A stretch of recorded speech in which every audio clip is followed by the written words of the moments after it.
Apologise if I start coughing halfway through because I've had a cough for 5 weeks. So I am Julie Wattam. I'm the owner of Ridgeline Commercial Realty, and it was founded in 2008. I worked previously for PRD Nationwide, the corporate office in Surfers Paradise, and I was a commercial manager in there. Then it was bought out by Colliers International, and I went along with them, and I then headed up the department in the commercial management department and did some leasing too. 2008, I went out on my own. I had twins, 4 years old. They're working the 7 days a week, trying to get back and forth to there was a bit hard, so I thought I'll have a lifestyle balance and get my own business. And I got my own business and I had no life and no balance and all the rest of it. And just so it went from there, but a lot of it was to do with giving a personal service to people as well. So we had a lot of what we call mum and dad investors. We don't call them that anymore. They're small to medium-sized investors. But the mum and dad investors who needed help and just needed somebody that they could pick up the phone and ask a question. And then when they did, there'd be somebody there to answer it instead of saying, oh, well, I need to phone Melbourne to get that answer and then I'll call you back when I get the answer. If they ring me, they know I can get the answer straight away. So that's why I did it. Why am I called Ridgeline? Well, in the UK, I lived in Lancashire, husband lived in Yorkshire, and there's the moors in between us, and the ridges go like this. And then when I moved to Australia, we bought a house on a ridge. So, and as I look out to the ocean, I just see the line of the ocean where it meets the sky. That is where Ridgeline came from. So Ridgeline Commercial Realty. So, which doesn't work. Maybe I have to do it today. Oh, I'm good at this. So, who am I? So, I'm a runner. I'm having a bit of time off at the minute, so I love running. Done a half marathon, done a marathon and done a 50k run. And cycling, I've done the 100k, 150k cycle events, did okay. Got 2 dogs, Charlie and Pip. That Pip is our daughter's dog, but I actually look after her. 2 horses, Princess and Arrow, in our front garden, overlooking the ridge. And when we first got to Australia in, when did we go to? 1999, we bought this little Winnebago on a Mazda E2000 engine, and we went around Australia for 12 months. Best time of our life. 1 set of keys, no house, no kids, nothing, no job. Best time of our life. So these are Katie and Sam and Jamie hubby. Katie and Sam are 20. Katie's soon to be a vet nurse, and Sam you will see on our Facebook page because he actually works for us now. So that's who we are. And so the problems that we solve are the people that come to us, they want the better return on their investment. Either it's not happening or they've just bought an investment, they want to get the best return on their investment. They also want to get the best tenants and they want the long-term tenants so they stay there so the return on the investment keeps growing. But then they want to make sure that the asset's protected. So we do that we achieve this in 3 ways. So we have leasing, sales and the management side. Now I can't talk in the short period of time on all 3. So I chose the leasing process today just to talk to you, just to give you a bit of education on the leasing process. So bear with me. So how many of you lease a property? Okay. How many of you think you're going to lease a property in the future to put your business? 2 of you. So where is everybody else going to be? You're going to work from home, and maybe that's the case. So, if you are going to lease a property, I'm going to give you the training on this because if you have a family member or you've got a friend that wants to lease a property, at least you can give them some advice. First thing we say, how many in here have got a business plan? Okay, that's good, but not all of you. Okay, so if you're leasing a property, the first thing we say to people is, have you got a business plan? And people look at me as if I'm a bit strange. It's like, why do you want to know if I've got a business plan? You're a leasing agent. And yes, I am a leasing agent, but I need to know that you know where you need to be, how much you can afford, and what the future of your business is going to look like. So if you go into a factory, 80 square metres, it suits you now, 12 months down the line, you've outgrown it, you need to move. The cost of moving from there to find another place is going to be exorbitant. It's going to be a lot of money in downtime. So you need to know your numbers. Now you can speak to Troy, he can do your business plan. You can speak to Ish, he can do your business plan. You can speak to any of the accountants, financial advisors, so that they can give you a business plan, you know where you're going. So that's the first thing I ask them. A lot of people don't have one, and they actually come to me and say, how much is that? I think I might move here, with no other thought in it at all. It's like, why would you go in here? Because I just need somewhere. So this is not how you do your leasing. You need to work out where your business is going to go and what you want to achieve and how you're going to get there. And then I can help you find the right location and the right size property and the right type of property. So that's that side of things. Property location is one of the most, or the most important things you can do. If you put your business in the wrong location, you can fail instantly, or you can fail in a short period of time. So a lot of people say to me, come to me, I want to be down in Burley because Burley's got nice beaches. How many times do you go to the beach when you're at work? You know, or they're in Brisbane and they want to be in Burley. You do, yeah, that's okay. But how many times do most people, depending on the type of business that they go to the beach when they're at work? And a lot of people want to go to Burley because it's good, but then they work in Brisbane. So then spend 2 hours on the road, actually not doing anything, not earning any money. So you've got to look at the location. And if you need foot traffic and you need to be in a shop, you've got to look at the areas that are busy. Because if you put a shop, you can have the best product, but if you put it in the wrong place, your business is going to fail. And I'm not here to see your business fail. I have to manage that property after, and I have to help you through it and try and get the rent out of you. And the things, we don't want anybody to fail, and that's what I try and get the right place for the right person. And you need to decide, are you going in a retail property or are you going in a factory? Do you need medical space? Do you need office space? A lot of people like the idea of having a shop front down maybe Main Beach, where Tedder Avenue, just walk down Tedder Avenue, have a shop front, it's great. But they don't need to be there. So they go in there, they pay their higher rents, and then they can't afford the rents because their product that they've got is in the wrong place. So that is why the business plan is important. What is your product? Where do you need to be? Where are your staff? Where do they live? How are they going to get to work? Is there car parking around where you are? Do you really need to be there? Can you be west of the highway? Do you need to be near the M1? Do you need to be near public transport? What staff do you have and how are they going to get to work? So these are all the things when I'm talking to somebody about leasing that I'll ask them the questions and they look at me at the beginning like I'm stupid. Like, just lease me the property. What you're doing it for the owner, you work for the owner. Yes, I work for the owner, but I also want to get the right tenant in there to make sure it works for the owner. And when I put the tenant in there, I want to make sure you stay there long term and that we all have a relationship and I can watch you flourish. But I take over a few properties and they're in completely the wrong place. I know that when I walk in the door.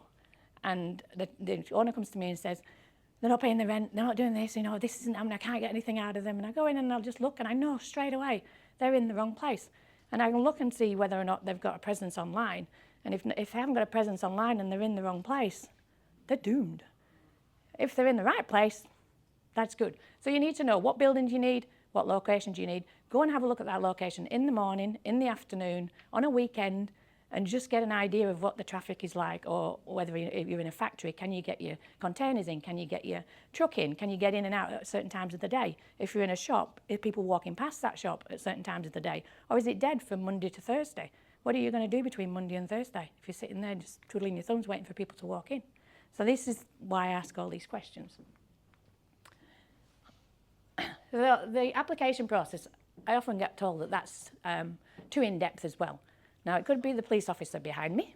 It could be the fact that I don't want a business to fail and I want to do the right thing by the owner and the right thing by the tenant. So our application process is quite strict. So it will ask you for financials, and you've got to be financially ready when you're going to go into a property. So I need to know that you've got money in the bank. If you say you've got money in your bank on your assets and liabilities form, I want to see you've got money in the bank. Because I could just take that piece of paper and go, yeah, I've got money in the bank. This is what they're saying, they're all great. And they've got none of that. So, and if I look at it and I see that you've got to pay a bond, and your bond's going to be 3 months of your rental. Now, rentals can go from $1,000 a week to $10,000 a week. And your bond's going to be 3 months of that. So you need to make sure you've got enough money in the pot for your bond. You need to make sure you've got enough money to do your fit out. Now, that's the thing that people underestimate when you're doing a fit out of a shop or a factory or an office. People go, oh yeah, I'd like 25 grand. $450,000 later, the fit out is finished. And I have to go, oh my God. And then it's the little things that you don't realise that add up. And you've got to have the money there. You've got to have your business plan. Speak to these guys, get a business plan, know how much money you can spend. Get your quotes from the people and get an idea of what you need to spend. So you've got the money there. So you've got your bond, you've got your fit out money, and you've got money to support yourself when you actually start the business. So you're not going into the business on the back foot, and then the money will flow. So that's why we ask about the financials. I'll do the background checks, I'll do your reference checks. I want 3 reference checks. I want to check that you pay money on time.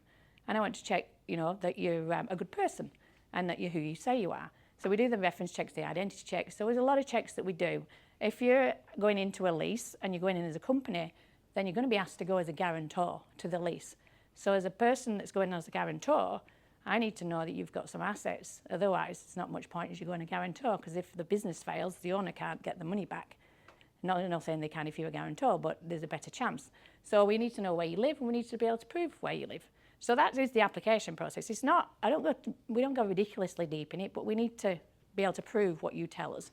And then we go to the owner and say, this is the person, this is their experience, here's the business plan, this is what they've got, they're a great tenant, will you approve them? And then they approve them. So that just kind of goes back into saying, make sure you've got your financials in place, make sure you do your due diligence. And I say to people, if you'd looked around and made sure where you need to be, and if you've done your due diligence, you've got your financials, you're halfway there. And then we do the application, we submit it for approval, the owner says that's all good, and then we do the handover process, which is the bit I love, because it means we've got to that point where it's the right space for you. I know you're going to be good, the owner's happy, you're happy, I'm over the moon. Because I can come and pop my head in and go, I've put a tenant in, it's so good. And you're going to last, and it's going to be good. Now, things happen, and not all the time does it last. But if you sign a lease for 3 or 5 years, you can get out of it. People panic and think they can't get out of it. You can. You just find another tenant to take over your space, and then off you go. It's doable. So on the handover process, we come along, we go meet you down there. The documents have been signed. We go through the property. We do an inspection report. We go through that with you, we give that inspection report to you, we hand over the keys, you sign for the keys, then you've got your utility bills to put on, you do your gas, your electric, put it all into your name, we hand you the keys, and then you're off and running. So that is the leasing process, and that's one part of what I do. So that's me. Any questions?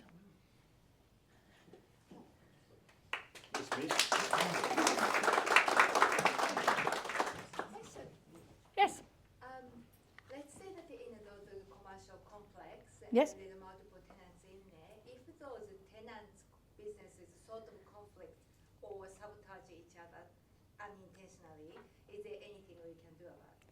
Well, the first thing that we do when we're working out where you need to be and whether you're the right tenant is we also look, if in a multi-tenanted property, we look at what's already in there, and we will give guidance to the owner to say, look, there's this person doing this in here, and if you bring somebody else in doing the same thing, you're not actually bringing more people to that complex, you're diluting the people that are coming and it's going to share it between two tenancies. So we try not to put in conflicting tenants, we try to put in complementing tenants. And we work really hard to do that, to make sure that that tenant that comes in helps the tenants that are there, and that those tenants help that tenant.